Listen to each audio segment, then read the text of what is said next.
I'm Michelle, and we're going to talk about how I and you can use mindfulness, compassion, and connection to find your inner calm and a little more sanity in your parenting.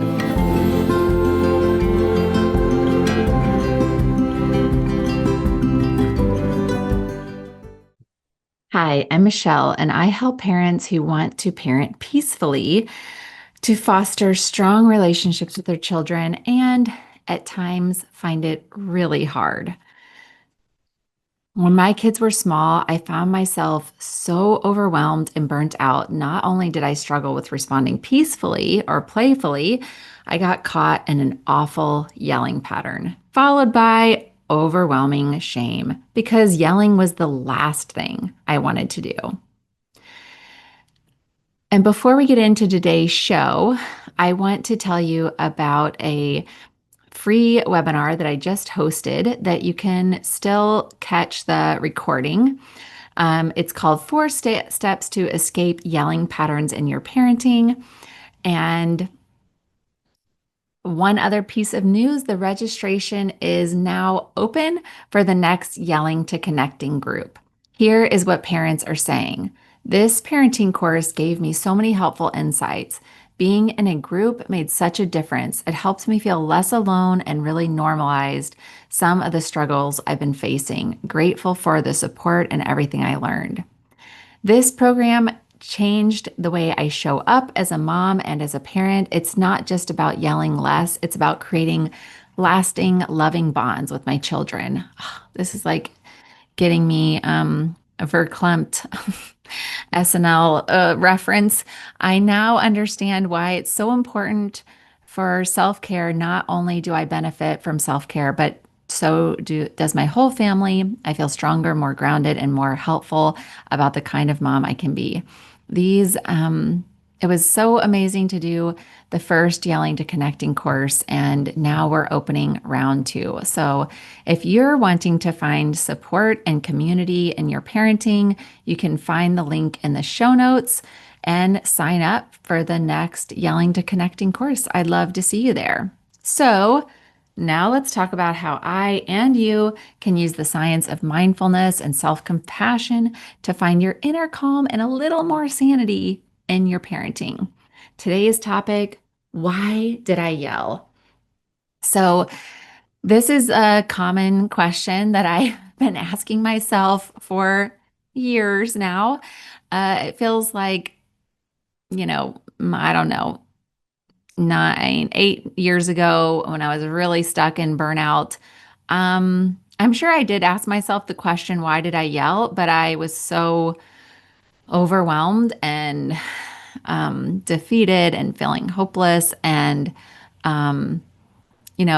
ashamed that it was very difficult to sort out and really just be curious about why did I yell. And instead, it would go into this sort of like spiral, a shame spiral. So let's get curious about this question, why did I yell? And first, I want you to just consider when you think about the last time you yelled, are you in a place of curiosity and just wondering, I want to understand myself better?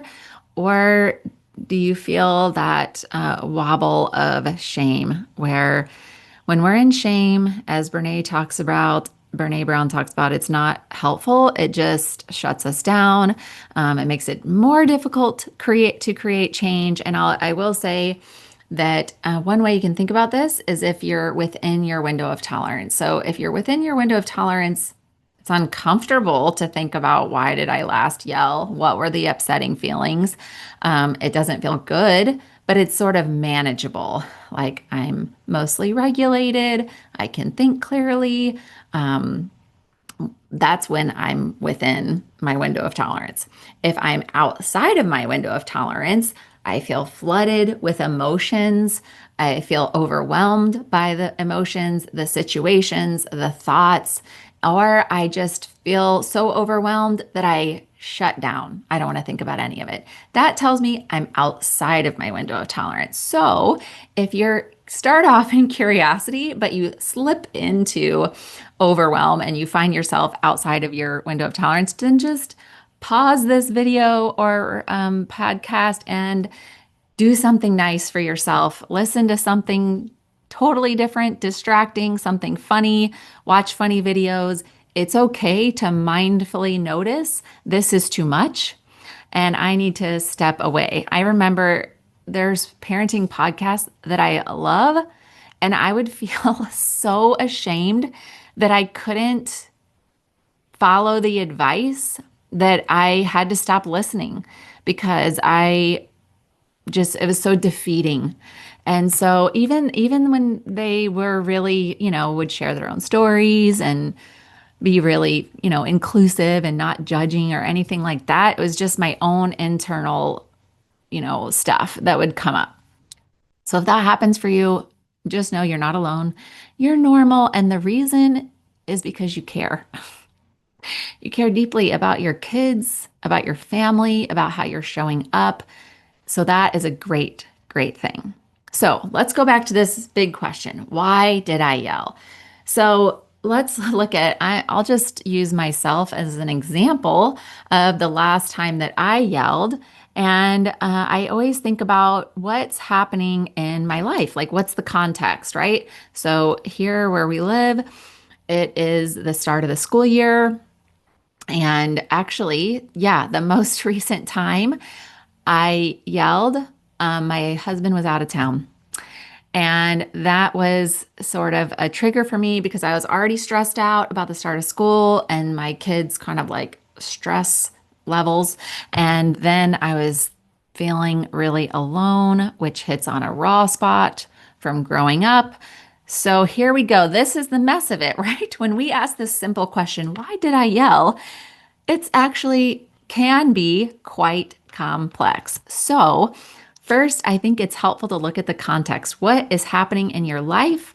What's happening in your life outside of being a parent? Your work, your volunteering, your friendships, your relationships, all of these areas.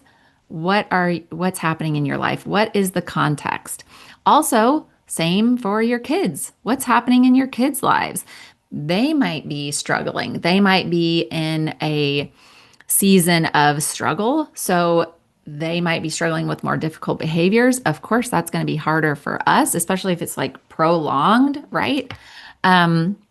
So this is really helpful to get clear about I'm not just a yeller. I yelled because this is the context of the situation. When we can see it that way, we can get more clear about what was happening and why versus identifying as a yeller. That's not going to be helpful to me. It's really just a judgment and triggers that shame, right? Not helpful.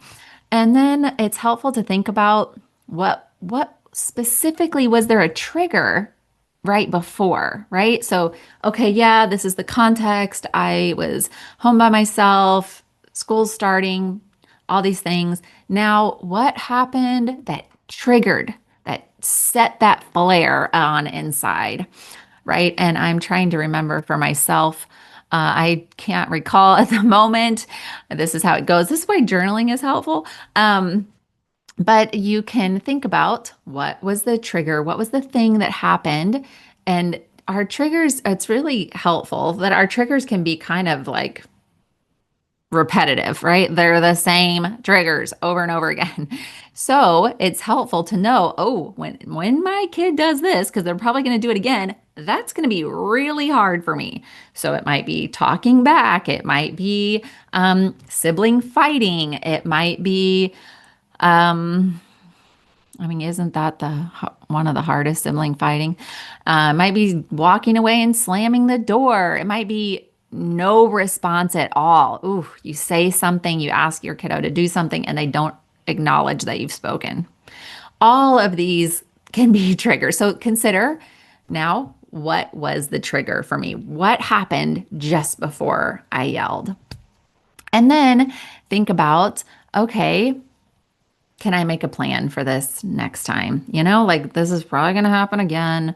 How could I make a plan so that when I This trigger happens. How could I respond in a different way, even though this is really, really difficult for me? And I talk about this a lot in the Yelling to Connecting course because it's just such a tough place for us as parents. And also, you'll have access to a free gift, which is always available, the guided audio pause and regroup. And in that pause and regroup, we talk about making a plan. How can I avoid this? Or how can I give myself something new to do in the middle of this? Because we're tired of this pattern, right? We want to step out of this yelling pattern. And of course, we want to give ourselves some self compassion. And this can be difficult when we are reflecting. And like I said, when we're in shame, it can be nearly impossible. But I think it's nearly impossible as well to be really curious about what is happening for me in these moments if I don't bring with it self-compassion. It's almost like we cannot tolerate it. We cannot tolerate diving in to our own difficult emotions, diving into our fears about what's happening with our kiddos, diving into past experiences. Like this is all difficult, murky water. So for me, the self-compassion is my life raft. It is my compass. It is what is going to help me get through. If I instead think, all right, I'm going to get curious and I'm going to bring my whip and I'm going to just whip myself into shape, that is likely to fail, right? I mean, we often do this. It's kind of like a cultural norm, but Kristen Neff explains from her research that that inner critic, it comes from a good place. It wants us to do better, but it isn't helpful. And there is an alternative. That's why self-compassion is so valuable.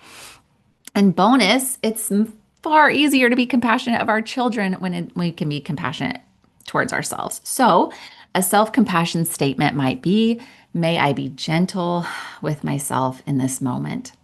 So, if I'm getting curious about why did I yell, I might start off that way. May I be gentle with myself as I'm getting curious. Notice I'm placing my hands on my heart. This is grounding. It helps tell our body that we're safe, that we're cared for, that we're loved. And that helps us stay regulated as we get curious. So these are very intentional things that we're doing here. And finally, after we yelled, we might really want to repair with our kiddos. And I would strongly suggest that you not repair until you are really ready. And some clues, if you're really ready, might be, are you going to get angry if your kiddo responds to you similarly or than they did originally? Are you expecting them to apologize in return? Do you want to say, I'm sorry, but you did blah, blah, blah, blah, blah. I'm sorry, but blah, blah, blah, blah, blah. So I would strongly suggest if you feel this really, really strong need to say, but leave it out, right? This is not about what they did. If you're really repairing and just cleaning up your side of the street, and this is a relational piece, this isn't about their behavior. This is not about them needing to change something or do something different. That is a separate thing. Like think of it as like a different box. That's an important box. It's not like that box isn't important and we will deal with that box, but this is your box. This is the I yelled and I need to repair box. And this box doesn't have it's not about what they did, why they did it, how maybe justified you felt to yell, right? It's not, you didn't yell because you're mean, right? You yelled because you care. And there was a very good reason that you yelled. And you know that that's a relational, could be a relational injury that you want to repair, right? So when you're ready to come, and it's okay if it takes hours or even the next day, when you're ready to come and say, I'm sorry I yelled. It's not okay for me to yell at you. It's never okay for me to yell at you. And give them a hug and maybe you walk away or talk about something else. That's the end. Um, and you might, if you don't feel quite ready, you might want to talk it through with someone. You might want to journal about it. And because it's hard, actually, it's really hard to repair and really apologize from a genuine place without sort of wanting to explain or defend or justify all those things, right? So, and I want to leave you with a play idea because I love play as a way to stay close to our kiddos, as a way to even, repair. It's kind of an indirect repair. Um, and the reality is, we probably are stressed generally. Like we are stressed as parents, sometimes more than others. And I'm going to give you some play ideas that are kind of with the idea that you might be stressed, right? Chase. This is one of my favorites. I mean, I don't actually like love to do it. It's just that it's really easy. And I can tell myself I'm only just going to go once around the island or three times around the island. And the reason this is helpful is because if I think, oh, I need to play, it just feels like another thing on my to-do list, right? And that feels overwhelming. And then I avoid it, right? Instead of moving towards, I avoid. So when we can kind of make it manageable, it's more likely to happen, right?